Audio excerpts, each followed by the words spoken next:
Well, you could say that this is a carry on to the video I've just made on Machu Picchu, where I was showing you how I thought that the higgledy-piggledy blocks that seem to fit together perfectly in most cases must have been formed by placing that substance into something like a sack built in a frame, which is what all these nubs are, these little lumps that you see popping out of the wall. In some cases they look absolutely like wooden blocks, wooden planks, right? But they're somehow calcified, mineralized from the mineralization that's in ash, right? And how would that come around? Well, I live in England. I know that I've shown you Mother Shipton's cave many times before when I've been proving this type of narrative. But yes, indeed, this is mineralization from it all running down the wall outside of this cave, right? And it happens underground, doesn't it? We know what stalactites are and malagnites. Well, it's the same deal, okay? This site here, to me, must have been hit with ash. And the ash, it must have rained over this site later, right? And it's just hardened over it, which is what much of this stuff looks like. This one here, though, in Ukraine, is one of the few images that I have shown you before across this channel over the years. I've used it multiple times because it's important to where I go here, especially with this video. And again, we can all see over on the left hand side the pitched roof from some building that was covered obviously in ash and has since solidified in the way that I've just been speaking about. That is where we're going across this video. So we're going to look some more at Machu Picchu and try to verify further what I've put out in the last one. Now, I did put out a video on the site at Ukraine I just showed you and compared it to pulverized concrete that had been completely pulverized, like when you knock a huge skyscraper down.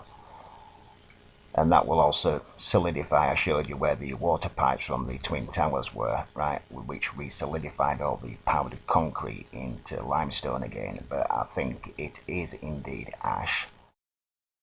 So I want to show you more of the wooden framing, which much of this stuff was either packed into by hand or literally in some kind of sack, and that's how you end up with the misshapen blocks. You would put one on top of the other, and as a backwater way you would just end up with a perfect fitting block, right? I think it's a mixture of both, but I should be able to show you at least the framing, which is what I'm pointing out here.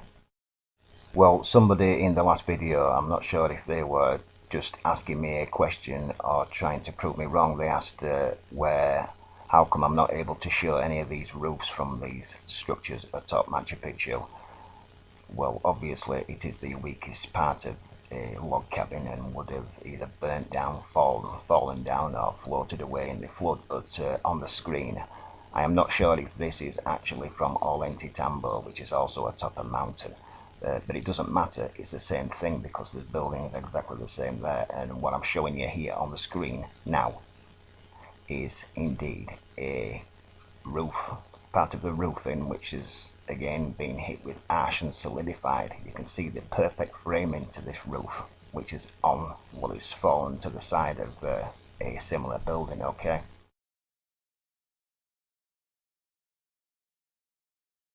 Anyway, I think the roof that I discovered there was well worth showing you. On the screen is how I thought some of these misshapen blocks could come around, especially if the framework started to break down. Some of it just completely eroded away, and whatever you smothered in there, would eventually look like all these misshapen blocks all over the place, and then from it being flooded, they would round at the edges and blow out, yes, and you'd end up looking something like what we see with these megalithic sites. I will show you some of the other sites where I think there is some of this wooden framing which has since calcified or petrified, say, and I'll get back to you with some of my best discoveries that I've made on this channel, shortly.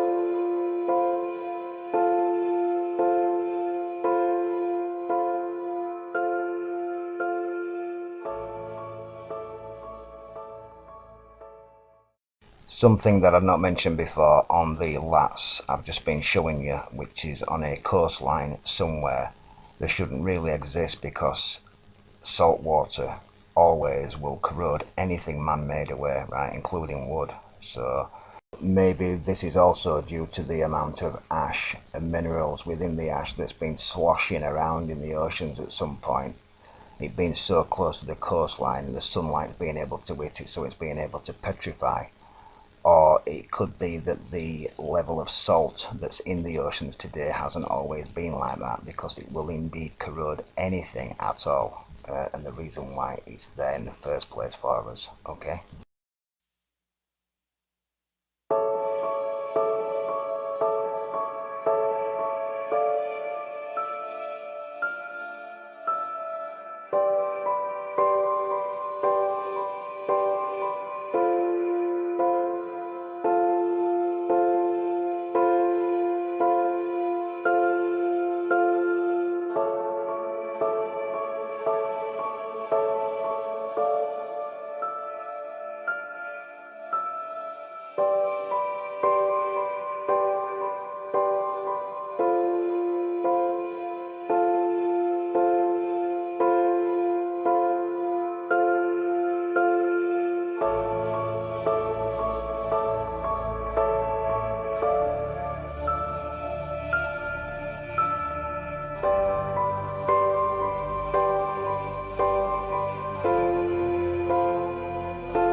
Well, if you like that, ladies and gentlemen, and you want to help the channel moving forward, you can press on the link in a pinned comment, which will be in every video from now on. Thank you.